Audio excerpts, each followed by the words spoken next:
Let's get salty! Everyone, Zeddy here again today with a brand new video, and I was going through the YouTube comments the other day and I saw that someone had noted you should make a top 10 list or like a best of list of the most powerful cards for each class, like the best, most broken card for each class. And I thought about it, I'm like, you know what, that's a really good idea. So I sold it, solemn style, and tomorrow we'll actually continue this and take a look at the worst card for every class. And this is gonna be with no nerf considerations. This could be post-nerf, pre-nerf, whatever, buffed up, who knows. It's any card throughout the history of Hearthstone that I feel like was the most busted, the best, absolute most broken in any given class. So let's take a look. And again, this is my personal subjective opinion. You might agree, you might disagree, and that's the fun of these lists. It's totally all opinion. So let's get going. Let's take a look at every single class and what the best card for each class was. And we'll start off first with Demon Hunter, the brand new class that came out less than a year ago. And for me, it was a toss-up. It's pretty decisive for me, and it's gotta be Skull of Gul'dan. Especially, look at this, it used to cost 5 mana. Even at 6, it's basically auto-include, and now with cards like Illidari Studies, you can make it cost 5 again, and hell, you can make it cost 4 or less if you have another Illidari Studies. It's just a ridiculous card. Drawing 3, getting that absurd mana cheat is just crazy. The other card I was somewhat considering is Twin Slice, either pre or post nerf, because both versions are just broken. But I gotta give it to Skull of Gul'dan. The card is just too freaking crazy and is definitely the most broken Demon Hunter card of all time. Next, we have Druid, and again, this one was a real tough one for me, and it was between two cards, Spreading Plague at 5 and pre-nerf Innervate. And for me, I gotta go with pre-nerf Innervate. You see how insane Lightning Bloom is right now. Imagine that without Overload. Imagine having pre-nerf Innervate with Lightning Bloom. It would be absurd. And Innervate was just auto-include in basically every Druid deck, period, because while it's aggro, you cheat out like it's just Fledgling or a Bittertide Hydra, or you can do Force of Nature Savage Roar shenanigans, all sorts of crazy stuff. It just, mana cheat is one of the most broken things ever in Hearthstone, and Innervate allowed you to play Ultimate Infestation on turns 4 and 5. Ridiculous stuff. Plague as well at 5 was busted, but I gotta give it to Innervate. But again, there's a lot of broken Druid cards that you could definitely argue here. This one will be a fun debate in the comments. Next, we have Hunter, and this is gonna be 2 cards. This is gonna be a combination because they really just go unbelievably well together, and that is pre-nerf Starving Buzzard and Unleash the Hounds.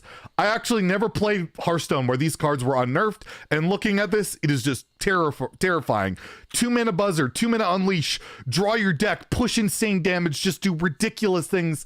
I think these would still be extremely meta even today, just because of how cheap and flexible it is, and to think about how broken that must have been back in OG Hearthstone. I can't even fathom. Let me know in the comments below though, are there more busted Hunter cards that you think there are? I don't know, this just seems absolutely insane, and I don't really know what would ever beat this in terms of pure power level for Hunter. Next we have Mage, and for me, again, another toss-up between Mana Worm, which is an incredibly powerful 1-drop for a long time until it's nerfed to 2, but I gotta give it to the unnerfed or buffed, whatever you want to call it, Luna's Pocket Galaxy. It was 5 mana spell that you could make every minion in your deck cost 1. It got buffed. It originally was 7. It just broke the game, and you had cards like Kalagos, Reno the Relicologist, just an insane amount of ridiculous minions. You could coin this on 4 in Wild with like Glyph. You could discover this and get it cheap. It's just a broken card, one of the most OP Mage cards ever, and still playable today in Wild with all the aggro and all the nonsense at 7 mana. So just think about it, 2 mana cheaper, how unbelievably broken this card was. And I'm glad that at least it doesn't cost 5 anymore. Next for Paladin, this one's a no-brainer for me. It's not even really close, and that is Call to Arms when it was 4 mana. Think about that, cheating out 3 2-drops for 4 mana. They could have charge, they could draw cards, they could have Death Rattle, Divine Shield, and it was just insane with Gen and even Paladin that it was one of the most dominant decks, honestly, in Hearthstone. Is definitely a debatable top 10 deck, and it was just incredibly powerful. I like compared it to 10 mana UI at the time, and it was comparable, and it was a 4 mana card. Absolutely ridiculous. Nerfed to 5, which was still playable, still is playable to an extent today, but at 4, unbelievably broken, and definitely the most powerful Paladin card of all time. at least in my opinion. For Priest, again, I gotta give it to a combination of cards because they just go so unbelievably well together, and that is Raza the Chain and Shadow Reaper Anduin.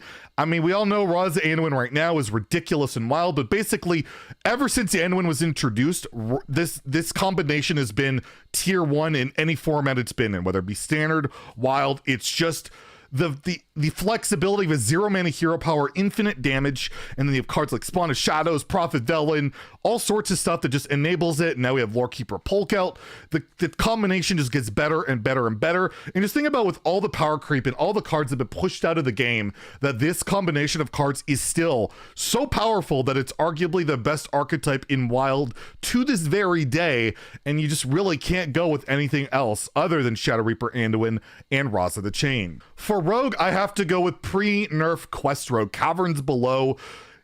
Completing this early was insane, and it wasn't very hard, playing the same minion 4 times, and then the rest of your game, your minions are 5/5s. You had unnerfed prep at the time when this was out, which made it even easier to get your quest active, and this was before like Vicious Scalehide and Giggling Inventor were even cards. Can you imagine what this would have looked like with those cards with pre-nerf Quest Rogan? Not really a playable archetype today. It's been nerfed a million times. Even supporting cards like Sonya have been nerfed. It's not really viable in Wild, but man, pre-nerf Quest Rogue is just one of the most ridiculous and broken things we have ever seen in the history of Hearthstone. Next, we have Shaman, and there have been some incredible Shaman cards. We've seen like Tunnel Trog, we've seen Evolve, we've seen a lot of broken stuff. But for me, there's nothing more broken than Shudderwalk.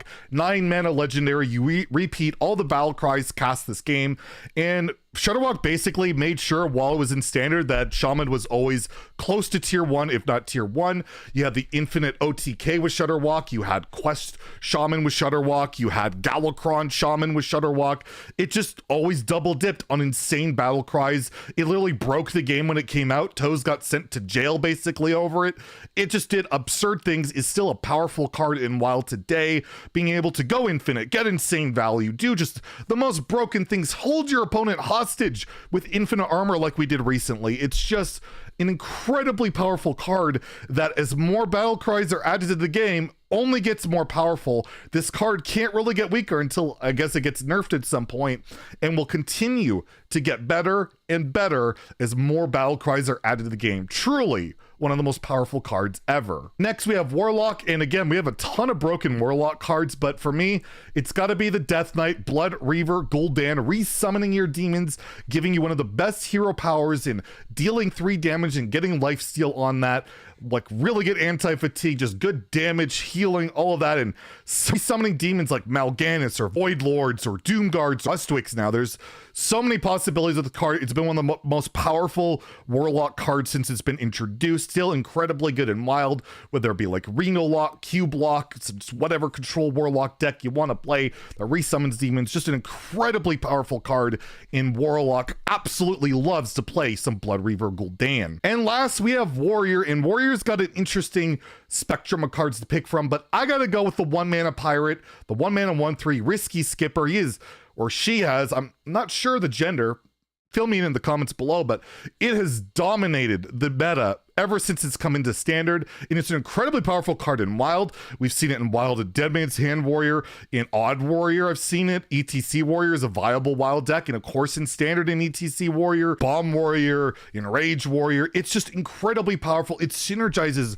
just so incredibly well with so many different Warrior cards, whether it be Armor Smith, whether it be Ankar, Horcrux combos, Rattlegore combos. It's just one of the most flexible, insanely powerful Warrior cards, and I gotta give it the #1 on the list. Just incredibly powerful, and will being powerful for probably ever in Wild until something changes drastically, either with the card or just the power level of the game just gets ridiculously out of control. So there you have it. Those are my picks for the best card for each class. Let me know in the comments below which ones you agree with, disagree with. What do you think are the most powerful cards per each class? It's always an incredibly fun debate to have. If you enjoyed the video, please like and subscribe, and make sure to tune in tomorrow where we cover the absolute worst cards per each class. Have a great day and stay salty, my friends.